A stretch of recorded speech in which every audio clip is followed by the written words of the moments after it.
Young Soulja The Realest.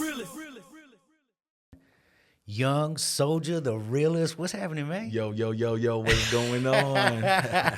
How you doing, brother? Pretty good, man. I really appreciate you coming from over the hill, man. So I appreciate you coming from the South Bay all the way over here just to get this interview in. I really appreciate that. Thank you for having me, man. Absolutely, 100. How's your life going right now? Pretty good. Yeah? Yeah, I'm loving it, man. Yeah, you look like you're loving it with those glasses on, bro, and that jacket, bro. You shining, bro. I saw you walking up from all the way down the street. I was like, oh, there he is right there. That chain helps too, right? Yeah. Yeah, that's pretty dope, man. So look, bro, we've talked a little bit on DM, on IG, and whatever, but can you give me a little bit more background? I want to know your background from your voice and hear what you're talking about, where you from, how you grew up a little bit, how you got into the music industry, what you're doing, so on and so forth. So why don't you start that, and we'll just have an organic conversation from that. Man, so music's always been in my life. I've always been like around music. You know, my grandmother was in the music industry. So I've always been around music, and, you know, even from just playing like the keyboard and stuff like that's where I initially started. Then I went to like DJing. Music's just always really been in my life. And then I just really started picking up the pen and just started really, you know, creating lyrics to really just start telling my story. Word. That's nice. So the piano came first, then DJing a little bit, and then you picked up the pen. Because I was wondering, you know, oddly enough, I guess it's not that, you know, far off, right? But almost every single performing artist that is sat in this studio started rapping by writing poems, and I heard you say that in one of your poems, man. That's true. In one of your interviews that you're on. Yeah. Yeah, so I was writing poetry, and then it evolved into writing to songs. Yeah. Now, how did you learn how to write a song? Because that takes a lot of knowledge to be able to do. You know, there's those things called bars and choruses and all that stuff. So you did mention that your grandmother was in the music industry. Can you tell us how she was involved in the music industry, and did she trickle some of that knowledge down to you? She dibbled and dabbled in Motown records. And no, not so much. Just the music stuff being around me all the time. Just in the blood. Right. And then I just really kind of like just found my own way, just from crawling into learning to walking, and then growing as my own individual. Yeah. Especially, you know, by the time that I grew up to be my own artist, like those connections that she had have already like exited the industry and are doing other things. Yeah, Motown at your age, that's a little old school, right? Yeah. I mean, even for me, brother, right? I mean, you know, my mom actually, she grew up in Detroit. She grew up right off 7 Mile, man. So my mom always tells me I'm a Cadillac lover. You know what I mean? I like Ram trucks and Cadillacs. And my mom said, "You ain't never seen a Cadillac before." Okay, you know. But I grew up with Motown in the house, man, and growing up with that kind of. That's a savory, sweet type of music, man. You know what I mean? And it takes a special childhood to come up with that kind of music in your heart. You know what I mean? Right. And I always feel very blessed that on Thanksgivings, you know, my mom would throw on like Al Green, you know what I mean? Clean the house and bake and get ready for the day as we're going, or Marvin Gaye, or, you know, the Temptations, you know, all the Motown stuff was in our rotation at the house, man. Yeah. It's good soulful music. It's a great way to like really, you know, start, and, you know, with that always playing in the background and stuff like that, it really, you know, helps you catch on the melodies, and, you know, that's where it all starts. Yeah, and so when you picked up the piano, I mean, were you going to lessons, or was it something you were just putting your fingers on and getting used to? I can't remember exactly. I think that I got my keyboard from like a Christmas gift or something like that, and I was just messing around. And then that's just really where I started playing around with the piano, and then, you know, creating like little beats and stuff with the keyboard. Yeah. And then I started like using that with this thing called it was a video game thing. It like made beats from the keyboard. I think I know what you're talking about. Yeah. I remember that. The little generator thing. Yeah. And so I started creating beats, and then that's when I got into DJing. And then I was like, you know what? I want to be heard on these records. I don't want to be spinning other people's records. Yeah. So then that's when I was like, I should have like stayed consistent with the DJing, because it would have been another thing that I can still do today. Actually, I sold when I stopped DJing. I sold all my equipment, And I was just like, I'm 100% focused on writing music and being the artist instead of doing the DJing. So And now you're kind of wishing you kept that in the mix. yes, because like a lot of artists now I'm seeing, you know, like Little John, I think even like Snoop Dogg have been like dabbling in the DJing stuff and doing DJ sets at like a reduced price for like club events and stuff like that. Yeah. Well, you know, before we started podcasting right now, you know, I started telling you, you know, how much I've learned, you know, outside of podcasting about podcasting that I wasn't even aware that I was going to start to learn. You know what I mean? One of the reasons that I bought this soundboard and this one exactly is because it's made for podcasting. It pretty automatically generates, you know, the tones and everything. Right. All I basically have to do for the most part is turn up the headphone levels or the voice levels. You know what I mean? But then, you know, I'm doing video editing now. I'm doing audio editing, and it's just been such an experience. And I've told other podcasters that have been on the podcast, because some of them come on and they don't necessarily learn all the tricks of the trade, and they're relying on other people to produce the podcast. And I'm thinking to myself, man, what happens if G gets in a car accident or moves away with his family, or then what happens to your podcast? So I always, you know, I'm a hard-headed old dog, hard to learn new tricks, right? But it's been very cool that I'm learning this. So I feel that aspect, that leaving that in the loop and keeping that in so you could have more on your you know, plate, right? Right. Yeah. So so like I just really started focusing down, and then that's when I, you know, started practicing my writing. And so I started as a songwriter first, and then just really creating songs, and then just I just did a whole bunch of research, and I started studying the music industry. Because I always see like these stories like, oh, the label played me, oh, I'm not getting my money, all these horrible stories. And I'm like, I don't ever want to be that artist that's complaining about their deal. So most importantly, I need to study the music industry so that the music industry never plays me. Yeah. And I only make smart decisions from the gate. You know what I mean? Right.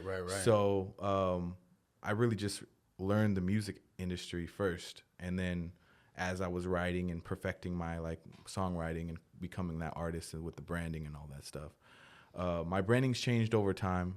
Before I used to do a little bit of different music, and now I noticed that. Yeah. I mean, it all started from the roots of hip hop, definitely, but then it's advanced, and I'm more into like the dance stuff, which makes sense though, because even way back in the day, before I even started doing the music stuff, I was into like EDM stuff, which was like, and I was doing like the glow sticks. Were you like the and party all guy? that Yeah, stuff. the party guy at school, right?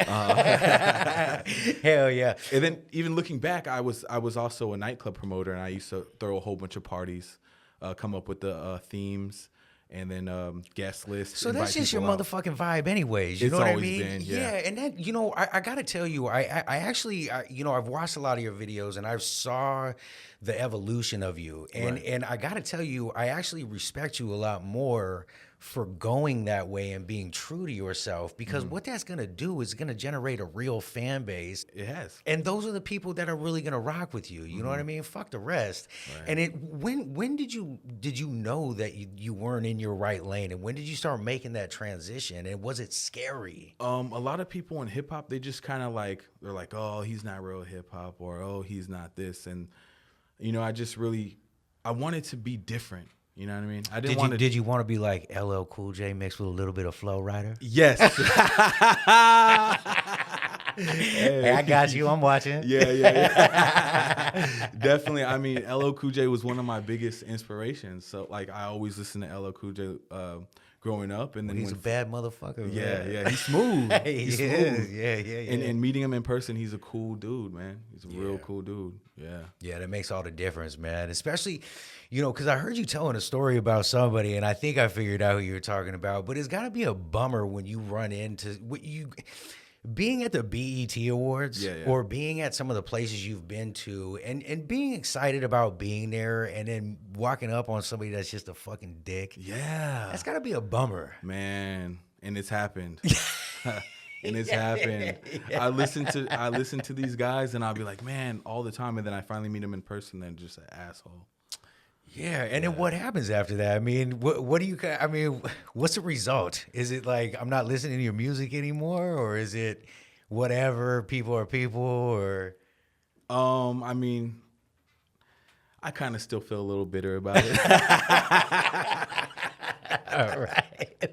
That's all right, man. I mean, I'm We're, only we're just human beings, Yeah. you know what I mean? So, but look, man, so you got to tell me, being like who you are and getting into those kind of places, like, tell me what it's like walking into the BET Awards, bro. Man, I used to dream about getting into these places. A lot man. of people do. Right, yeah, and I asked like my grandma and everything, like, oh, if you have any connections, please like try to help me get into these places.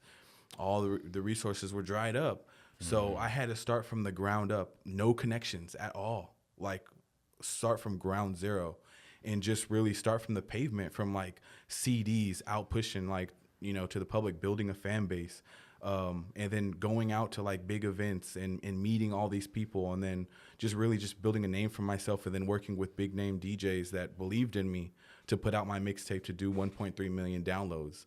And once, all I needed was those people to really believe in me. And once I got that platform, I started getting recognized by these people I used to listen to back in the day on my computer and just on repeat, and just like, oh wow, like seeing their music video. I used to watch like BET Uncut, all that stuff, you know what I mean? Yeah. And running into these people in life, and having these people actually recognize me for the music that I created and that I wrote from scratch. Like, I remember writing these songs, and I'm just like, it's just crazy, like, especially the moment when you're performing and you see fans reciting the lyrics that you wrote, and then you recall the time that you had the pencil to the paper writing these lyrics. See, that's deep, man. Yeah. That's deep, and really, that's what the show's about, right? Right. Paying the cost to get to those dreams, right? Right. So, I mean, damn, bro, rocking a stage like that, and people rocking it back with you and singing your lyrics, man, that's got to be euphoric, and I can't tell you how many. I remember vividly watching the Up and Smoke tour, with Dr. Dre and Snoop on DVD, right? That was a good one. And that was dope, man. And they went to San Jose, man. They were cracking out at the Shark Stadium. Yeah, that was one of the biggest concerts out there. Man. That shit was crazy. But I remember looking at, the fans' faces and how they felt, and then the energy that the artist takes on from that, man. So explain that energy, man. Explain what that's like. So performing on stage, I really I feed off of the energy that the crowd's giving me. So if they're singing my lyrics, if they're all hype, I feed off that, and then I give like an even better performance. I'm just like, oh yeah, they're rocking with me. Yeah. Yeah. And it's just crazy how it all works. Yeah, man. So I mean, I've started, initially doing like the smallest of venues to doing venues as such as 6,000 people. Yeah, and that's a lot of fucking people, bro. Yeah, and opening for some really big names and going on tour, and then, man, it's been a process, like how it all has started from where it started to where it is now. Like it's been. Wow, it's a journey, man. And see, to think back on it, right? Yeah. And that's what I was telling you about, my door signing. You know what I mean? Right. The other day, I was sitting in the living room, man. I'm also a stay-at-home dad professional, right? So I'm sitting in the living room, bro, and my youngest son's asleep. He's taking his nap, and I was just like, damn. That door's out there right now. So I came out here and looked at it, man, and I literally, man, just had to pat myself on the back, bro, because I started from nothing, and then I think back and all these wonderful people that I've had conversations with and learned their stories about. I can't tell you how euphoric it is for me to sit here one-on-one with people, because that's my shit. Right? I'm a street cat, you know what I mean? I have my little paranoia things, and when I'm around too many people, I get weird. Oh, yeah. But these one-on-one conversations, they mean the world to me, man. And you really get a deeper understanding of somebody's story when you're just sitting in a room with them bullshitting about it. You know what I mean? So it must be cool for you to sit back and think about those times, man. Yeah. And then also, you're from San Jose, California, correct? Right. And you've done a lot of touring around too, man. Where have you been? Because I know you've been down to L.A. You put a lot of work down in L.A. What was that like? That's really where the industry is, really in New York and L.A.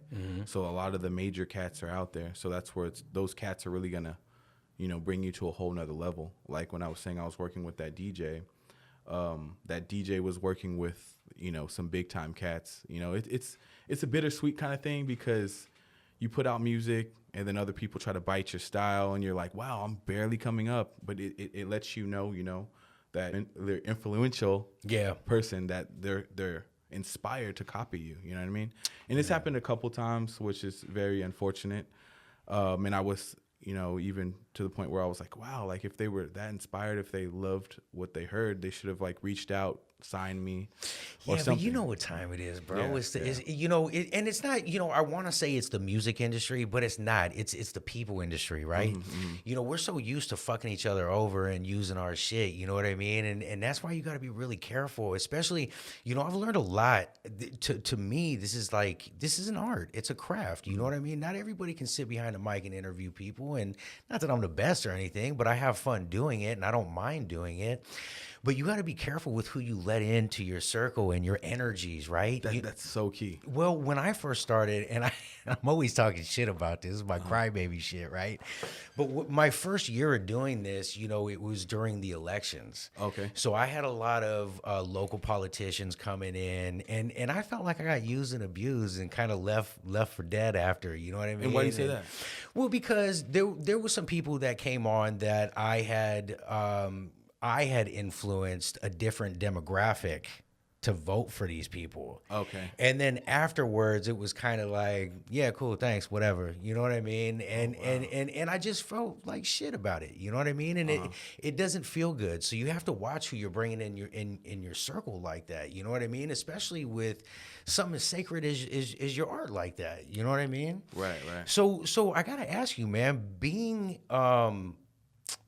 being in those types of situations and knowing how shady that industry is, what keeps you in it? The passion for music.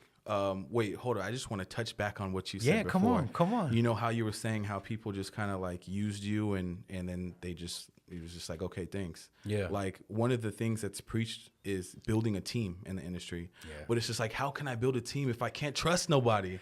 If people just come in for their own, selfish reasons. And that's where using your spider sense comes in too. Yeah. You know what I'm saying? Yeah. Getting to the age that I'm at now, right? I'm learning how to use different tools in my toolbox, bro. And one of the things that I greatly overlooked when I was younger is listening to my gut. Our bodies are made to tell us when there's danger around. Right. You know what I'm saying? Yeah. And you'll feel when the wrong person is around you. You know what I mean? So just being more in tune with that and really looking at people's actions and not their words. Because look, man, anybody can say anything. You know what I mean? I'm constantly telling my 15-year-old that, look, man, so-and-so can be telling you X, Y, and Z, but he's really thinking A, B, and C. Right. You know what I mean? You never know what anybody's thinking, but that's why God gave us the intuition. Yeah. You know what I mean? I like to call it my spider sense. I like it. I'm a comic book guy. So that's how you build your team, dog. And the truth is super dope rap artist from San Jose, California. Shout out to Amen, Adrian Mendez over there, man. He told me that I think his team is 4 people, and it's taken him 10 years to build that circle. Wow. So it's one of those things where your passion, your intuition, that's where all that has to come into play, and you got to use your superpowers. Yeah. You know what I'm saying? That's how you build your team, homie. Because I built teams before, and then people come in, and then they get to where they want to get, and then they're like, all right, peace. You know what I'm saying? I'm like, what the hell? Like, yeah, I brought you in the circle. I thought you seen the bigger picture, Well, it goes back to what I was saying, right? You got to watch people's actions and not their words. Right, you know what I mean? I've had so many people come in here, and I get it. After the interview, people are on a high and they're excited. You know what I mean? And oh man, if you ever need anything, hit me up. Blah blah blah. And then I hit them up, and it's like, oh yeah, well actually I'm busy on that day or something. Oh, wow. You know what I mean? So yeah. you got to watch people's actions, and then when they're portraying the right actions and they're putting the right vibrations out to earn that spot in your circle, that's when you let them in. Yeah. You know what I mean? But that comes with a lot of time, bro. And even for me, I'm still a novice, homie. I'm a green thumb. You know what I mean? I haven't perfected that. My team right now is my family, my wife and my 2 kids and my dogs, bro. Yeah. That's the A team right there for me, bro. Yeah. But you ask the universe, and the universe provides. Right. You know what I'm saying? Yeah. So go ahead. It's just crazy because like I've brought artists on, and even like there's been times where I push my album back to try to help another artist and push his album forward, And then just that respect wasn't really appreciated, you know what I mean? And I kind of felt like I was betrayed like so many times because I was building a huge team, like doing like label albums and stuff because I have my own independent label too. What's it called? And Young World Entertainment. Word, Yeah. right? That's the website too, right? Is it? Yeah. So Okay. so initially, when I made my online presence on SoundClick, it was on soundclick.com/Young World Entertainment. What the fuck was that, like AOL.com days, dog? It was sounds like it, bro. You've been in the music world for a while. For a while, Yeah. yeah. And I was really like just so. See, the thing is, I wanted to get in the industry to really like be a big time major record label owner, and then discover talent because I felt like the industry wasn't really looking in the cracks and crevices and finding all this talent that's out there. I've heard you talk about that. You said the ARs need to step their game up. Yes, right? they need to step their game up because they're just like, oh, only going for what's hot, only going for what's buzzing at the moment. And then when that dies out, you know, they have nothing to show for after that. Yeah. But there's people that are so talented that are still out there that they're not really even going to just try to, you know, find in these cracks and crevices. People that just don't really know the music industry that much, but they have the talent. Well, have you ever thought about putting the artist part to the side and just doing that? Because it sounds like, bro, from all the fucking interviews I've watched and heard you on, you're very versed in the music industry itself. And I knew that you had studied, because, I mean, you said it on one of the interviews, but I knew you studied the industry before you got into it, which is not something people usually do before they try to step into that. You know what I mean? There's people that just pick up a mic and then they're an artist like the next day. Right. So does the love for the music keep you, you know, from going into that just permanently, just that? I think it's equally balanced. Now I've just been more focused on myself and with my own brand now, as what I should have did before from the start. Sure. But before I was just so giving and trying to help other people that didn't really know what to do. Yeah. Because since I studied the music industry first, I knew how to lead. Right. And I wanted to help lead these people that didn't know where to go. They didn't know what the direction it was. They're like, oh, I have the talent. I just need the help in the direction. So. Oh, I get it. And then they used you up, and they thought you couldn't help them anymore, and then they try to just dropped you. Exactly. Yeah. Oh man, I'm talking about from DJs that couldn't get into clubs, and I got them in, you know, playing big time venues and everything. And then once they got into the clubs and I got them as a resident DJ, then they just spit on my name. So it's just like, wow, I'm the one who got you in there. You know, that's a bum shady, deal on me. Yeah. So tell me about Empire, because I know you're a signed artist to them, and Right. and I was watching. Shout out to my boy Urban Moguls with B on YouTube, man. He just super proud of him, man. He just got a Jay Stalin interview, man. He just nice. dropped the second part to that today, and oddly enough, I was watching Jay Stalin talk, and he signed to Empire. He's got a distribution deal for Livewire through Empire as well. Yeah. And the two main record labels in this area, to me, it sounds like is Gold Toes, man, GT Distribution, and Empire. Yeah. So how did you get on to Empire? You know, just the years of grind. I ran across this one dude, and he heard my music, and I told him my whole story, man, and just everything that I went through. And at the time, it was between Empire, and I was also talking with the deal with Quality Control. But then that didn't materialize, so I ended up doing the Empire thing. Okay. And yeah, so I signed with the Empire thing right before the pandemic, and then the pandemic happened. So everything was just kind of like slow. Did it like mess up the deal at all, or No. were they willing to wait and just kind of see what happens? Exactly, And yeah. are you still in waiting mode right now? No. So I'm cooking up a new album. I've been releasing singles and everything, and I just put out my new music video, Ready to Party, which is going viral, and it's all over the blogs. I got it, man. Look, man, I'm gonna interject right here, but I gotta say, man, your music and your music videos are so fucking well produced, and the quality of them are fucking amazing, bro. Thank you, man. I mean, it looks like some real, it is some real shit. Yeah. You know what I mean? I was watching the videos the other day. I was like, God damn, this shit's nice, bro. You know? Yeah. So kudos to you, man, for getting that level up. Thank know you. what I mean? Yeah, I mean, it's just the whole vision that I started with, and like I'm about these songs. I was like, oh, I want it to look like this, and I'm real Kanye West with it. Like, oh, I want it to look like this angle, capture this angle, and you know, I'm really hands on with like what the visuals look like. Well, that's what makes it feel good at the end, right? Because it's your vision. It's a bittersweet thing because sometimes the director doesn't like that. They're like, "Oh, you let me do this," you know what I'm saying? But I'm real like, "No, this is how I want it to look," you know? And sometimes people don't like that. Yeah. I can see that too, man. Maybe that's another division of your record label. You gotta start, you know what I mean? So you can be on your own shit, bro. I tell you what, I hate the reason I've been an entrepreneur so long is because, bro, I can't stand when people tell me what to do. Right. I don't like being told when I can piss. I don't like being told when I can eat. I don't like being told when I can come to work or go home or any of that shit, bro. Or being micromanaged. Yeah. Yeah. It's a lot, bro. Yeah. It's a lot of stress on the brain that I don't need, bro. Exactly. You know I feel you. I'm the boss at the house, so it's there you easy. go. It's an easy gig over here, bro. Hell yeah. Till the CEO comes home, bro. And then my game's shut down, bro. But let's get on to some of your stuff. I know you got some stuff written down, man. I'd like to talk about that too, bro. Oh yeah, definitely.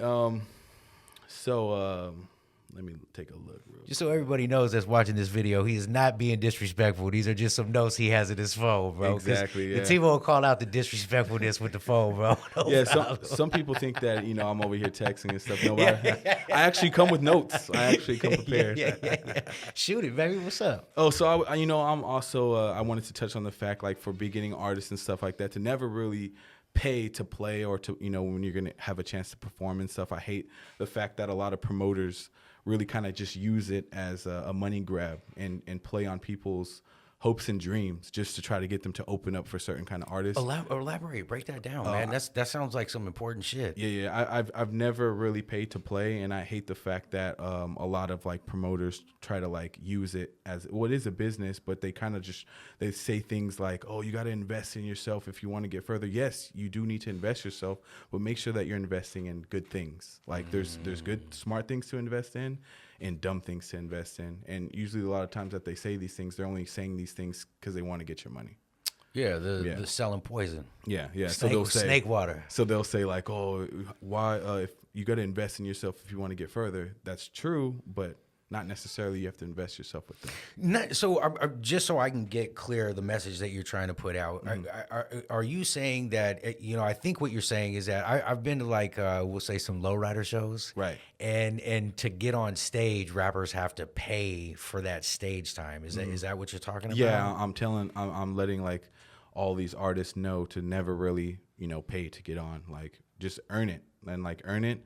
Because you're providing a service for the crowd. You're performing, you're entertaining. Why would you pay and then work? Why would you pay to go to work? And not only that, in 2022, there's so many other ways to get yourself out there for free. Right. Yeah. So maybe put a couple bucks into a cover art for your song to put on SoundCloud so it looks a little bit more professional. Exactly. Yeah. Is that what you're talking about? Yeah. I just really, I'm a huge advocate against all that payola kind of crap that's going on. And it really like aggravates me.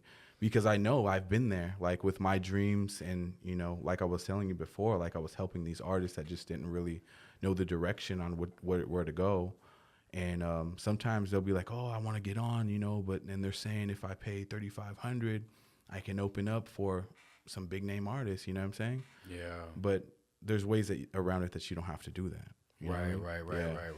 Have you ever been stuck in one of those situations? Where I had to pay? Yeah. No, I never. I've never. No, paid. I studied the game before I went into it. And that's why a lot of people that's what I was saying. They kind of hate on me because I know what I'm talking about, and I won't get played that way. And then they're like, "Oh, okay," and then they turn up their nose to me and stuff like that. But then they see me down the road, and they're like, "Oh yeah, you see you doing all this." Yep, and I never paid to get on either. Yeah. And then it starts there with the shows, and then they carry it on to radio too, and that's what's the horrible thing because that's still going on today. And in payola, yeah, I heard you talk about that, but it doesn't seem. I mean, I don't know because look, man, I'm very. My world is very small, bro. Right. You know what I mean? But I heard you talking about that. It doesn't seem. I mean, in my world, that radio is that big anymore. Am I wrong on that? Is that false information? I don't even listen to radio at all anymore. Yeah. I mean, I only do like the streaming stuff, like because I think that people got so used to being able to control what they listen to, right? As to with radio, it's controlled, and they only play like the top 5 songs because those songs have the most money behind them with these record labels that are coming with big bags of money. And then the independent cats, they have these middlemen called radio reps, which they'll tell these radio reps to charge the artists. I mean, it could start from 30K, which I heard now is up to like $1 million or 100,000 To play a song on the radio? to play your song on the For radio. one time? No, not one time, but they'll give you. It ranges from light rotation to heavy rotation, and that's where they I charge might be in the them. wrong business, dog. Yeah, Hold on, man. Pause. you don't want to be in that business. There's scumbags. Nah, I, you know? I wouldn't be able to handle it. I wear my heart on my sleeve, dog. Yeah. And that's why I got my feelings hurt when, you know, in 2020. You know what I mean? Yeah. But again, that's my information to know is that I wear my heart on my sleeve. So I got to be careful about who I let in my circle. Exactly. You know what I'm saying? So. And another thing is just like I've come across people that just really went out of their way to really hate on me. You know what I mean? Mm-hmm. And like even where I was gonna get booked for a show that in Reno, and I was already booked to go. They were like so excited to do a deal with the performance and stuff, and then they had a connection too with this other guy, and he's like, "Oh, I heard that you guys booked like Young Soulja The Realest for the show," and he just totally hated on me, and whatever he said ruined my deal with the show. Shitty, So well, I think Messy Marv went out to Reno and did a show and then got his ass beat by a bunch of Crips after the show, man. So at least that didn't happen to you. I don't ever put out that kind of energy. I don't. I know. I was just thinking. I was like Reno, Messy Marv. Oh yeah. That's because he I think he kind of messed over that young cat or something. It was what, allegedly, right? That's what I heard. Yeah, I don't know, man. But I just remember some seeing it all YouTube over shit the I world, saw. so, I was just saying a joke, dog. So what else you got in those notes, man? Because that's some good knowledge to put out there, bro. And I appreciate you bringing that kind of shit on, man. Yeah, definitely. I was speaking as like instead of investing in those wrong things, to invest in things like, you know, building your catalog of merch, building your like expanding your portfolio. Exactly. Or getting like more expensive camera equipment. You know what I mean? Yeah. That's beneficial. Or investing in studio time. Of course, like that's how you invest in yourself. Yeah. Not investing in like, oh, I'm going to be the biggest thing overnight just because I opened up for, you know, Big Sean or somebody like that. Yeah. That seems to be you know, I've recently I've been going a little harder on my social media, bro. I have a weird relationship with people and social media and being private and what I let out and whatnot. And at the end of last year, I really slowed down on social media, like almost was off it completely. Mm-hmm. And it was really hard for me to get back into it. But I kind of noticed the more honest I was about where I was at. You know what I mean? I'm not fucking Joe Rogan. You know, I'm not Michelle Obama. I'm not, you know, I'm not, you know, I'm not big. You know what I mean? And but my idea of success is to have cool information going out through my area, right? Right. And the quality, your quality is A1. Oh, well, I appreciate that. Thank you. Yeah. Well, here's one thing I'll say about that. When I'm into something, I'm all in, bro. Yeah. You know what I mean? So I can't put something out, and it sounds like you're the same way. You're not gonna put something out that shit, man. Right. It's just that's not good for the brand. It's not good for the image. You know what I mean? So I think it's a great call out that you're saying invest in equipment. Right. You know what I mean? Because it's like I said, when I first went down the rabbit hole of starting a podcast, you know, there's a lot of different ways to record and get your voice into a computer or onto an SD card, and you know, there's a lot of different ways to do it. Right. But I chose to go the easiest route. You know what I mean? Yeah. And you know, it cost me a little bit of money. You know what I mean? And something I didn't know. I actually got approached by a podcasting marketer, blah, blah, blah, blah. Wow. I never even heard of those. Yo, man. He was trying to get me to pay. His small package was, I think, $700 a month, and his big package was $1,500 a month. And basically, they want to not run your social media, but they'll make posts for you. They'll tell you what time to post. They'll do the hashtags. They'll do the captions. They'll do your emailing list. They'll do all this shit, right? Oh, wow.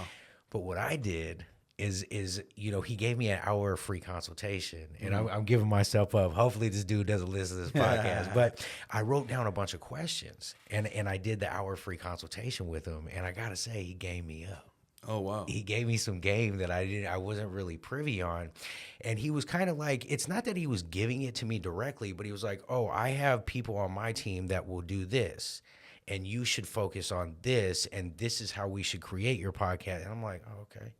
Yep. Yeah. You know what I mean? And so I took that, but That's smart. well, I gotta be the captain of my own ship. Right. You know what I mean? And that's the part about being in control, because it's really a bummer when you have something you want to release and then like the video portion of it isn't ready yet, and it's not going to be ready for a week and a half. So please believe I learned how to video edit real quick. Exactly. You know what I mean? Yeah. But I'm building a small team, and I got blessed with shout out to my homegirl Sierra, man. Big shout out. Yeah. She's from the Sacramento area, but she came down here and went to UC Santa Cruz, and she graduated as a film and media major. Oh wow. So I'm editing the videos, and then I'm shooting them out to her, and then she's putting in the intro and the outro, and so like your name's gonna come up right here. It'll say Young Soulja, a recording artist or whatever. Oh, that's awesome. You know what I mean? But it's cool to work with somebody that's so excited to work on the podcast with me and help me grow it too. You know what I mean? Right. And I got blessed with finding somebody like that. You know what I mean? Yeah. So I hope you find somebody like that too, to get on the team and start building that team up to get you where you want to be, dog. So I have a team, but I was just elaborating on the struggles of To building get a to team. that. Yeah, and all of the misfortunes that you come across when building a team, Right. that I have experienced in the past. And I also went to San Jose State University. You know what? I was going to ask you about that, because I saw on one of your YouTube videos you were wearing a hoodie. Yeah. And you were doing a little mic, a free mic thing or something? Oh, no. So that whole thing, I was a part of the fraternity. It was the Greek festival. Okay. So I performed at the Greek festivals. I was heavily involved in like the Greek communities and doing like performances at all of the get-togethers and stuff like that. But you know, the thing is, my degree wasn't in music; it was more marketing, and that's because I know that marketing is in any field you're gonna need that. And if you were, that's what I was explaining earlier, that you could be the baddest artist on the earth, but if you don't market yourself correctly, nobody will hear about you. So marketing was a more important key than to going to school and learning about, you know, music, which I already really knew about. I didn't really need a professor to teach me how to do music. Mm-hmm. I needed the professor to teach me how to market and expand my brand. Having that information and that kind of education, is that also what led you to like doing your own music and being like, nah, this style isn't really me, man. I need to get into this style because this is how I'm going to market myself. And you know, I know the truer I am, the easier it is for me to market Pay the Cost podcast. Right. You know what I mean? Because this is an extension of me, and I believe this is an extension of you, correct? Right, yeah. So having that information, was it easier to make that switch from your old music to your new music from a marketing standpoint? Yeah, because, you know, I was throwing parties at San Jose State too, so that it all came into play, like on where it's cracking down there too, huh? College town, super popping. I love that, dude. Man, the parties were wild. Like one party I can remember that we did was a Playboy Mansion, like reenactment, and all the fellows wore like robes and stuff. Yeah. And all the ladies were like in lingerie. Yeah. So all the women coming through the door were wearing lingerie. It was just wild. We had bubbles. We had. I bet you did, motherfucker. I bet everybody had bubbles. It was fun, man, and it didn't end until like we have the parties and then they go until like around 2:00 or whatever, and then we kind of kick people out, and then we have an after party, and then in the basements we have like strip poles and stuff like that, and everybody goes down there and it goes wild. There's like people doing cake stands and DJs just like in different layers of, because these fraternity houses, they have like the basement, then they have like the center floor, then they have like different layers. So there's different DJs around the house playing different music. Fuck, man, bro? it's amazing. That must have been fun for you, man. Yeah. And I'm sure you got a lot of game through that too alone, man, because that's a lot of management in itself. I mean, just for one party, dog. Yeah. Hell yeah. So I got to ask you something, man. And this probably comes from, and this is just me being like, ooh, you know what I mean? But the blue check mark that you have by your name on IG. Yeah. Can you elaborate on that for people that don't know what it is? And can you also explain how you even got it? So Or how you go about getting it? I'm the first Young Soulja Young Soulja, actually, that's been out there. I mean, there's another artist that's out there has a similar name that I hear you really don't like that. I really don't like. And I kind of felt like he kind of bit off my name. And so we've had like feuds that's been going back and forth. And then people try to like put us on the same shows, which then led to chaos backstage. Oh, just a minute. Come in. No, I'm just, just kidding, bro. Go ahead. Sorry, I'll stop fucking with you, bro. Hey, bro, I'll be honest with you. I just smoked a little weed before you came in, so I'm feeling a little goofy on me. Go ahead, though. Oh man, so it's really reality TV. Yeah, right. Yeah, I like to have fun, bro. You know what I mean? Yeah. So that happened, and anyway, so after building my following, I've had people that are really like impersonating my brand and kind of trying to use my name and infringe upon my trademark rights. And after having built like my official platforms, I've been kept on like having to report these fake accounts that are trying to be me. And I have even on IG, on Twitter, on YouTube, everywhere. Okay. Like, so as I started getting bigger, there's people that try to pretend to be me. There's some guy in New York right now that's pretending to be Young Soulja The Realest. And he's putting out my music on his platform with his face and saying he's Young Soulja The Realest. Wow. I don't care because my music's all digitally fingerprinted. Yeah. So every spin that he gets on his channel just it goes to you. Money in my pocket. Well, hey, that works. Hey, shout out to dude in New York. So keep doing that, dude in New York. yeah. That's helpful, man. So I guess he's like pretending, going around saying he's Young Soulja The Realest in New York. And I just keep doing it, man. I guess he's probably making like fake tapes of me and putting them out. Wow. Yeah, it's just ridiculous, man. So yeah, after fighting this whole thing of people impersonating my brand and infringing on my brand, I had to keep on reporting it. And where it came down to the fact that, and also this is also very important, that you get a lot of press coverage. So I have a lot of press coverage, especially with this music video, Ready to Party Part 2. Oh, that video is cracking. Yeah, I had so much fun filming it, man. I bet it looks like you had a lot of fun filming it, bro. But that film, that video is cracking, bro. Yeah, right? Yeah. Okay, so back to the check mark. Sorry, I keep interrupting you. Sorry, no you problem. get me excited, bro. Sorry. So people, so people kept on trying to pretend to be me. I kept having to like get accounts deactivated and stuff like that. Where these platforms are like, okay, you know, this is the real one. We're gonna have to establish that by giving them a blue check mark so that these brands don't infringe upon this original owner of his brand. Oh, yeah. okay. So IG verified you so the other shit would stop. Exactly. Yeah. And because you're verified, does it make it easier for you to kind of be like, hey, that's not my account? Do you flag it and it goes away almost instantly, so it makes it easier for you? Yeah, and all those imposters that are out there watching, you guys are still going to get deactivated because we're in the process of collecting all these accounts and getting them all shut down. Even though I'm verified, but you guys are still going to get shut down for. Oh man, that sounds like a pain in the ass, man. Yeah, it's man. You know what's funny is all the little things that you don't really know that are going to come up like that. That's got to be a pain in the fucking ass, bro. Yeah, and it ruins my search results. Like sometimes like somebody will be searching for something from me and then they'll pop up. And it's because they're infringing on my brand and they're weakening my trademark. So that's why we got to go through and get them knocked off. Okay. Yeah. And I was wondering, man, I mean, how you been faring through COVID, homie? Did you end up getting it? No, I never. Because I think of interview you were on like 9 months ago, you still hadn't got it yet, homie. No, I still haven't Still got COVID it. free, huh? You lucky motherfucker, bro. I thought I was going to die at the end of last year, homie. Really? You got it? Homie. So I tested positive. I think it was December 20th, and you know I was watching you on another podcast, and I think it was the Stone Age podcast. Shout out to them. Yeah, big up. Big shout. And you guys were talking about how they're talking about long-term effects, and homie, the host was talking about your heart getting scarred, your lungs getting scarred. Yeah. And I got to be honest, man, I'm still like wheezing and shit, bro. Wow, Yeah. you still feel it? Something's different. And I don't think I know.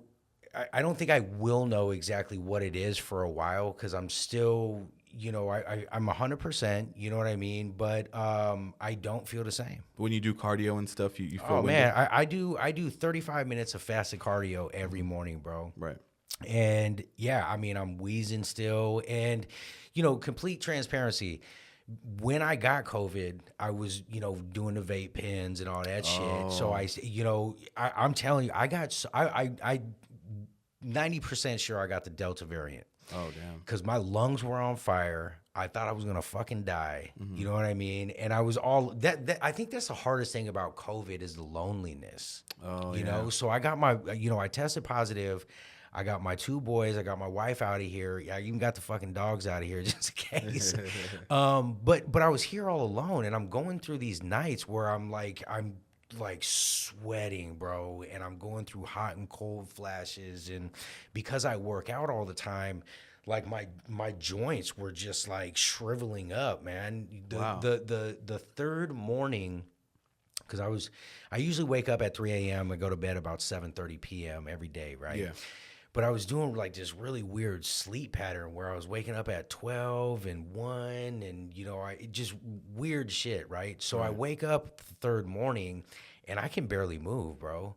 So I go and I turn the shower on as hot as I can get it, and I took a shower for like an hour, bro, and until my body would start moving again. Yeah. You know what I mean? But, you know, again, I think, you know, I'm a fucking, if I get a cold, bro, I need my wife to cuddle me all night. You know what I mean? That's the kind of sick motherfucker I am, right? Yeah. So, but being alone, being as sick as I was, you know, you start thinking, you know, and I started smoking cigarettes when I was like 12 years old, bro, Oh, you damn. know, and then I quit when, you know, a couple years after my first son was born. And then I was doing the vaping thing every now and then, you know what I mean? But you think about every time you lit a cigarette or smoked on a vape pen or whatever. And it's so funny that, you know, human beings, we complain about a lot of shit, Right. Right. but we hurt ourselves so much every day with shit. You know what I mean? And why do you say that? How easy is it to go get a pack of cigarettes and start smoking just because it feels good? But Right. but how much time do you take off your life doing that? What are you really doing to your lungs? What are you doing to your heart? You know what I mean? Your heart is your most important muscle in your body, and if you're putting stress on it like that from a cigarette, you know what I mean? And the whole time I'm thinking about all these life decisions I made throughout my life. Right. You know what I mean? So I think the most interesting part of the COVID experience that I have was the mental aspect of it. Yeah. You know, the physical aspect is it fucking hurt. I thought I was gonna fucking die. You know, it's a little funny now, but I probably should have went to the hospital those first 3 nights. You know what I mean? Yeah. But I was just unable. I was just, you know, debilitated. I just couldn't fucking move. You know what I mean? Yeah. So it was a trip that something like just a really, really harsh flu would be so mental. Exactly. You know what I mean? Yeah. So I hope you don't get it, dog. Well, they're lifting the masks, so Yeah. yeah. So I mean, They're lifted over here already in Santa Cruz County. they are? Oh, Yeah, yeah. I think we went and stayed in San Francisco a few weeks ago, and god damn, it's rough out there, man. I mean, you have to show your vaccination card everywhere you go, and it was different being in San Francisco dealing with the COVID thing. You know what I Right, mean? right, yeah. It seemed real intense out there. yeah, You know. yeah. But when San Jose taking that down, do you know? Coming up in a couple of days, I believe, and then also it's going to be taken out of the schools on the 12th.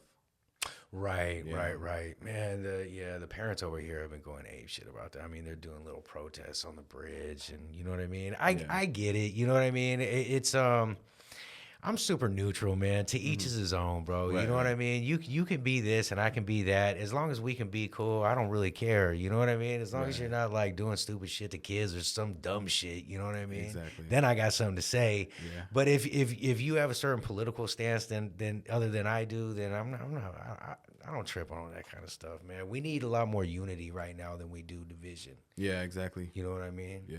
What else you got in your notes, dog? Let me Come on, dog.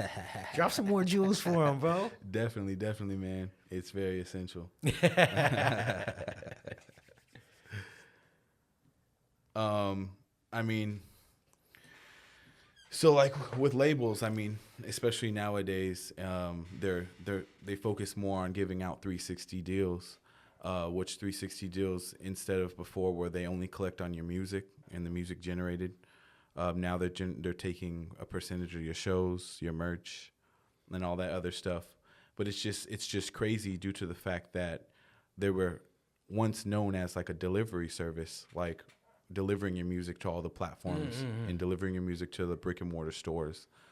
Um, FedEx doesn't claim that they own what they ship, right? Yeah. So why would these labels own what they're shipping to these delivery places? Right. You know what I mean? They're trying to make these artists go into debt sometimes. I mean, they give out crazy deals, which the artist doesn't even sometimes even see less than half of what they're given in advances. Can you elaborate a little bit on what a 360 deal is? Because I've heard that term before, but I don't know exactly what it means. The 360 deal is where the record label is interested in signing the artist, but they want more hands-on in the money generated from different revenues. So they want money from the touring. They want money from 360 all the way around. all the way They around. want money from everything that you're making. Yeah, instead of just the music streams or the album sold, Right. which they used to like only dig into, and then the Right. artist would keep like the touring money, the merch money, and all of that. But All now- of it. yeah, they would keep that, but they would split it, of course, with their managers, Right. and all that to pay for what they've like caught for them to go perform here, or talent agents and all that stuff like that. So like on NWA and shit, they're talking about, paying for hotels and paying for this and paying for that. And that's why nobody has any money. That's all coming out of the artist's pocket. Yeah. They think it's on the label, at first when it's all happening, but then when it generates and generates, it's all being noted.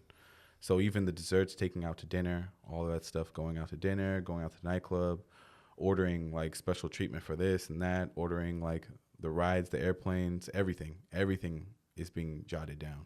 It always is, man. It needs to be recouped either by like extravagant album sales or like made up in other ways. And until you meet that recoupment is when you start making money. So Right. yeah. And something interesting too, I heard you say on another podcast, is that there's deals that record labels will give where they give you X amount of dollars up front. Yeah, the advance. But if your album doesn't make the sales, then you're in debt to them. Yeah.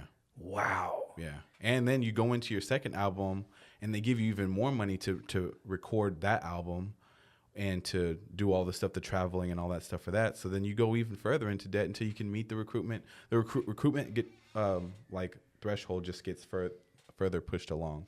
What do you think? What is the deal with that? You think it's just lack of education from the person that's taking the money and maybe never being around that kind of money and thinking that, this is my chance and I'm just going to take it? And Oh, yeah, because when the artist first gets signed, they want to get the jewels. They want to do all this. They want to get the cars. They want to get all that. But all that money has to be paid back. So you got to really like build up your money first. See, I put out a lot of albums already, independently. So I think that's the smarter way to go is just really stay independent and just really figure yourself out. And nowadays, like I was saying, you can really generate a fan base and be able to survive independently. yeah, I was just going to say that, nowadays with all the, access we all have to everything, why the fuck would you sign to a label? Why would an artist sign to a label right now in 2022 when, there's tons of blueprints, especially in the fucking Bay Area, Right. ranging from Too Short, Mac Dre, E40. They showed us the game, bro. I mean, if you go back and listen to those early 90s, late 80s tapes, they tell you what to do. Yeah. So why in 2022 would an artist sign to a label? That's an excellent question. It's because you get put into, there's certain ceilings that you hit. You can't get onto late night television. You can't get on to like, you don't get regular coverage because you're not that, that top tier artist, you know what I mean? So they won't cover you regularly. They won't, like certain kind of like tours and stuff. They don't really like put you as the headliner because you're like not as big of an artist that they supposedly say because you're not part of the machine. Yeah. So, yeah, there's certain thresholds that you can't, and then like the radio situation, like the major labels control radio. Right. So you won't be getting that regular radio play, which they also have a hold on like playlistings and stuff now. So it's the industry. Yeah, it sounds like a motherfucker, bro. It sounds like you just have to be in love with music to survive in this shit. You know what I mean? Yeah, or find your own lane that you can continuously do to be able to survive that way. So like building your fans, and if you really just build your fans and you have that loyal cult following that follows you and is looking at everything you do, is excited about the new projects that you put out, and they behind you 100%, you could survive. Yeah. Yeah. How did your social media stuff get so your shit is cracking, bro? Like, Yeah. you know, how did you build all that up? And did that come from your marketing education from San Jose State? It was from the marketing, and it was also due to my hustle. Okay. Yeah, a lot of people don't have the hustle and consistency. Someone came up to me the other day and says, I'm the definition of perseverance because how dedicated I am to this. I'm just always consistent. I think that a lot of people don't like the rejection. A lot of people are going to reject you in the industry. You know, a lot of times you're going to always hear no. You got to get used to hearing no. And for every no, for me, every no that I hear is one step closer to a yes. So I continuously always hear no, because I wanted to get signed to like a couple major labels. And I've seen there's been a whole bunch of times that the door just slammed in my face. Like I was supposed to be on a reality television, the door slammed in my face. I was supposed to get signed to Universal Republic. Wait. That reality deal sounded like a shitty deal for you though anyways, because they wanted to, you know, I heard in the other interview that they wanted a piece of all your music and all your stuff after the show had aired. They wanted a piece of all your shit. Yeah. So fuck them. Viacom, they wanted 15% in perpetuity, means forever, after the show. Yeah, that sounds like selling your soul, homie. Yeah. So I'm glad that didn't happen for you. But some people were like, "Oh yeah, you would have been so popping because you'd have been on that show. Everybody would have been like, oh, there's that guy from the show and all that stuff." Yeah. But I was just like, "Oh, do you really want to be known as a Jersey Shore motherfucker though?" No, it would have been fun though. Yeah, I don't know, bro. Maybe. But not, Hey definitely. man, keep it real, homie. Keep it real, dog. Hey man, everybody's got a different perception of life, right? Yeah. I went to a local high school recently, and just I like doing. I go to the juvenile hall. I go to the high school. I like talk to kids and stuff. Yeah. And I was like, yo, man, like, you know, success is subjective. Right. And we all have different points of view, man. Yeah. You know what I mean? And my wife is actually she's an IG influencer, man. Nice. She's got a mommy page and she's done very well, bro. Oh wow. And it's funny because it's such a contradiction between us because right now I'm like, cool, social media is cool, it's great, I love to connect, but in 3 months I might be like, fuck, I hate this shit. You know what I mean? Oh yeah. But my wife she's really good at it. You know what I mean? And I like having those different points of view. And I also think it's really healthy for our 15-year-old to see those different points of view where mom can go hard on it and she does really good and she's monetizing it and she's turning it into a business and dad can't fucking stand it. Yeah. You know what I mean? Yeah. I think it's good to have those different points of view. And that's what the world needs right now is just some empathy and compassion for each other. You know what I mean? Right. It's okay. Like I would never wear those sunglasses, dog, but you're rocking them like a motherfucker, bro. Yeah. And you look good and you look comfortable, bro. You know what I mean? And I love that shit. I love talking to different people and I love getting the insight into somebody else's world because it gives me a deeper understanding of what the meaning of life is. Right. You know what I'm saying? Yeah. So I feel like, you know, it's the reason why I have like this different kind of stuff too. It's because art, you're not supposed to just understand it within just seeing it. You know, you're supposed to question it like, what is that? Why is he doing that? I love that, man. Yeah. That's cool. That's deep thought that you're putting into your image. And to be honest, I wouldn't even thought that you thought that kind of shit. Yeah. So that's cool. Yeah. That's great, man. And I would have never known that if we never had this conversation. Exactly. You know what I mean? So unless, is there anything else you want to belt out? Any jewels you need to drop on? Oh, yeah, man. I got as much time as you need, dog. Me too, man. So, okay. So we're good. Not in a rush. Also, you know, with the whole name Young Soulja The Realest, it's because I represent the individual that's really just fighting for what they believe in and that is starting from the ground up. So, you know, a lot of people have asked me before, like, oh, how come you didn't, you know, name yourself like a higher powered like kind of thing, like a general or something like that. It's because I'm starting off as the lowest and building my way up, like with my career. Like that's what I did. Like I started from nothing. And everybody who's really fighting for what they believe in and staying consistent, going to work and providing for themselves and staying out of poverty is a young Soulja. And I feel like I best represent that because I believe in starting from the bottom and working your way up all the way to the top and fighting for what you believe in is my main thing.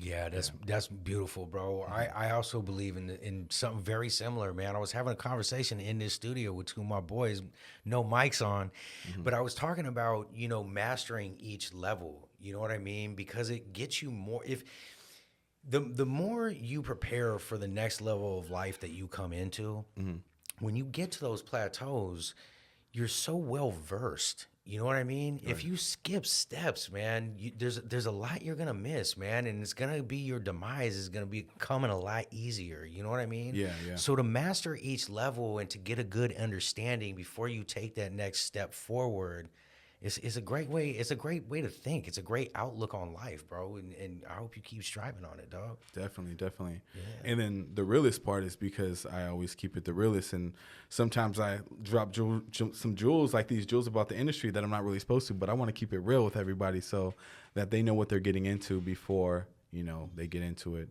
And that once they're in it, that they're taking the right direction for success and not just leading themselves for failure. Yeah, well, I think you dropped some major gems, and I think you dropped some things for people to really sit on and think about, bro. And I appreciate it, man. You got any more on there? Yeah, definitely. Hey, you came well prepared, didn't you? Yeah, definitely. Yep. And then I was saying, determining on how hard you fight your battle is how far you'll get. So like if you start in the music industry and then you hear, oh no, I'm not going to accept you. How bad do you want it? How bad are you going to fight? How much of a young soldier are you? Yeah. You know what I mean? Yeah. If this is what you want, if this is what you believe in, if music is your everything, then you're going to fight until you can't no more. You can't. Well, is there a point in the music industry that you get to that you don't have to really worry about that shit? I mean, is that Dr. Dre level shit, or you know what I mean? Like, because I mean, I couldn't do it, dog. You know what I mean? For me doing the podcast, it's so wonderful to me is because it's so independent. I'm not regulated. Nobody pays me to say anything. Nobody, nobody commands me to do this or that. You know what I mean? And I have full control of this. And it just seems like that's kind of the dream with the music stuff that is like unattainable. Is that true? Or is there a point that you get to where that shit kind of calms down a little bit? Or is that like Fleetwood Mac status or what? I believe that, once you reach a level where you've said all that you need to say and you're highly successful, you don't have to worry about, whether you're going to make your bills or anything like that. I think you've kind of reached that level, and maybe it's time for you to branch out into something different. Yes. Yeah. Success is subjective. Right. That's all I want to do, bro. I just want to pay my bills. If my wife needs something, cool. If the kids want something, cool. You know what I mean? Like, I'm cool with that, bro. You know what I mean? I just want my boys to be happy. I want my wife to be happy. And, every now and then, if I can get a smile on my face, I'm happy too. You know what I mean? If you met all your check marks on your bucket list. Yes. Yeah. And to each his own. That's right. Right. And each one teach one. Yep, there it is. But you came on and gamed up motherfuckers today, bro. I appreciate it, man. Hell yeah. I wasn't really expecting those. Hey, listen, man, I am going to cut this, but we do have a new little segment that we're doing on the show. My boy, Art by Alejandro, has graciously made this painting for me. Oh, that's pretty dope. And we talked, and every guest that comes on the podcast is also going to get their own caricature. And this is Art by Alejandro. If you could check him out on IG, give him a shout out, man. Definitely. He made this for you, brother. So this is for you to take home. That is dope. I'm pretty excited. Hey, big shout out, man. This is sick. I'm hanging this up in my house, man. Right? This is fire. I know. I was pretty excited about it when he shot it over to me. He was like, "Hey, man, this dude looks like he wears like Louis Vuitton and shit." Because he was trying to figure out the background for you, and then a couple days later, he shot me the final picture, bro, and it came out wonderful, man. Yeah, it's pretty cool. So art by Alejandro. Shout by out to you, Alejandro. homie. Killed it. Big shout out, man. This is fire. Thank you, man. Young Soulja, man, again, bro, thank you so much for coming over here. Thank you for dropping some jewels. Thank you for your time, man. And it was definitely an honor to meet you and talk with you, brother. Of course, man. I'm happy to be here. Right and on. Can't wait till I come back. Yeah, there you go. We'll get you back on, man. Yeah. And then tell my listeners how to get a hold of you, brother. Definitely get a hold of me at theyoungsoulja.com or at Young Soulja on Instagram, Twitter, or Young Soulja The Realest on Facebook or YouTube. There it is, man. I'm your host, Nativo Gonzalez, reminding you to be cool and spread love. Thank you so much for tuning in, everybody. We will see you next time.